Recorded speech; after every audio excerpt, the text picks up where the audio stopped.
If you're new to looking into health and fitness and to see how you can best optimize your health and your fitness, you're probably overwhelmed by all the intricacies of the various different aspects of what to eat, how to eat it, when to eat it, what exercises are better, why certain ones are not as good, and maybe getting a little bit confused and overwhelmed by the complexity of it. Well, the good news is I'm going to share with you how you can get the most benefit out of your protein intake with the least amount of complication and confusion. If you've never heard of the 80-20 rule, it's the concept that 80% of the value or benefit of something comes from 20% of the input. So you can get 80% of the benefit of protein intake with only 20% of the complexity of it. Now, yes, there are ways to perfectly optimize exactly the right amount of protein with each meal, separated by exactly the right amount of time, getting the right types of proteins at different times of the day, and really digging into the details of what the timing and type of protein really does for your body and your muscles, and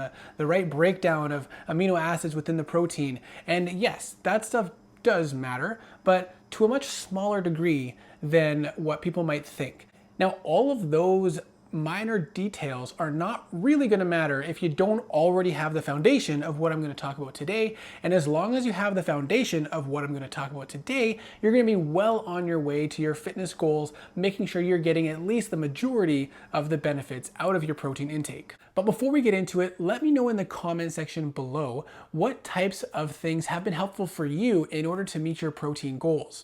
The first thing you need to focus on is your total protein intake. Now, the ideal amount is roughly 1 gram per pound of your lean body mass, or your ideal body weight if you were to shed the excess weight that you might have. Now, the range is somewhere between 0.7 grams per pound to 1.2 grams per pound. Some people struggle to eat that much protein, but as long as you're getting roughly 0.7 grams per pound of protein per day, you're going to be getting a majority of the benefits of the protein intake and the stimulus that it provides to muscle growth. For most people, that's going to come out to around 100 to 150 grams of protein per day. And if you're putting any sort of effort into including protein into your meals, that should not be too difficult to achieve.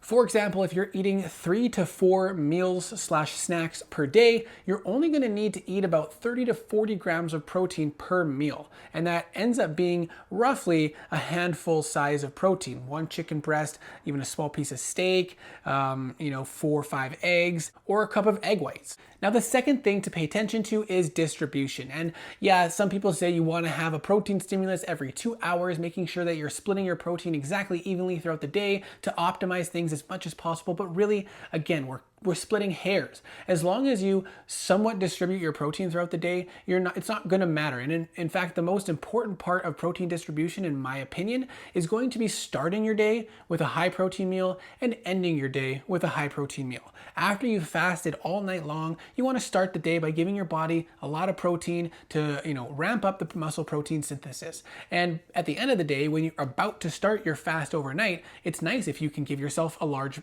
protein bolus so that you have that protein to continually release overnight and maintain that muscle protein synthesis. So if you are to have 3 to 4 meals a day, as I mentioned in the previous point, roughly 30 to 40 grams of protein in each meal, you're going to be well on your way. Ideally, you want to have at least 20 grams of protein per meal, but again, we're splitting hairs if we're going to talk about that. As long as you're getting the total protein split over, at least 2 to 3 boluses through the day, you should be getting the majority of the benefit out of it. So don't worry too much about getting the exact amount of protein with 4 to 5 to 6 meals a day. As long as you're getting it roughly around 3 to 4 meals a day, you're going to be doing excellent. The third thing I wanted to touch on is you don't need protein powder, protein bars, or any of those other protein supplements. They are a convenient way to get, your protein in during the day, but if you rely on them, they are often processed foods, the protein bars and the protein shakes, all of that stuff.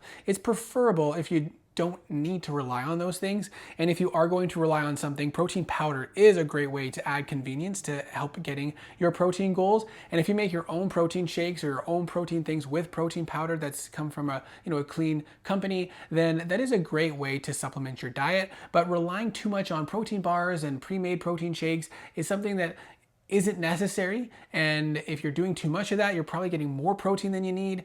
And so I would be cautious about that. Now, a couple extra tips to just kind of guide your decisions. If you're focusing on one solid protein source in each meal or snack that you have, and you're getting roughly the size of your hand, like I mentioned previously, a chicken breast, or 2 chicken thighs, or 3 or 4 chicken wings, a bowl of a cup and a half maybe of the high protein Greek yogurt and that sort of thing, you're going to be getting a great bolus of protein from that. And if that's your focus for each meal, what am I getting my good protein from, then you should be easily able to hit your goals. It may be helpful to track your protein intake for a few days, just to see the different types of things that you're eating and what kind of protein you're getting out of it. And that will help you sort of guide your decisions as you move forward. But you do not need to track your calories or your macros in order to get the most out of your protein intake. Now, I talked about protein powder already. If you are having trouble, or you just really want to make sure you're getting your protein in, adding a protein powder mixed in with water or milk, if you don't mind the extra calories, that can be a great, easy way to increase the protein in your diet and make sure that you're meeting your goals, at least the minimum amount of protein in your day. So again, if you're new to this, don't get bogged down by all the complexity that is out there, all the minutia that you can apply to absolutely maximize your muscle gains. As long as you're focusing on the basics, getting the right amount of protein at some point throughout the day, preferably a good bolus in the morning and at night, then you're going to be getting a majority of the benefit from that.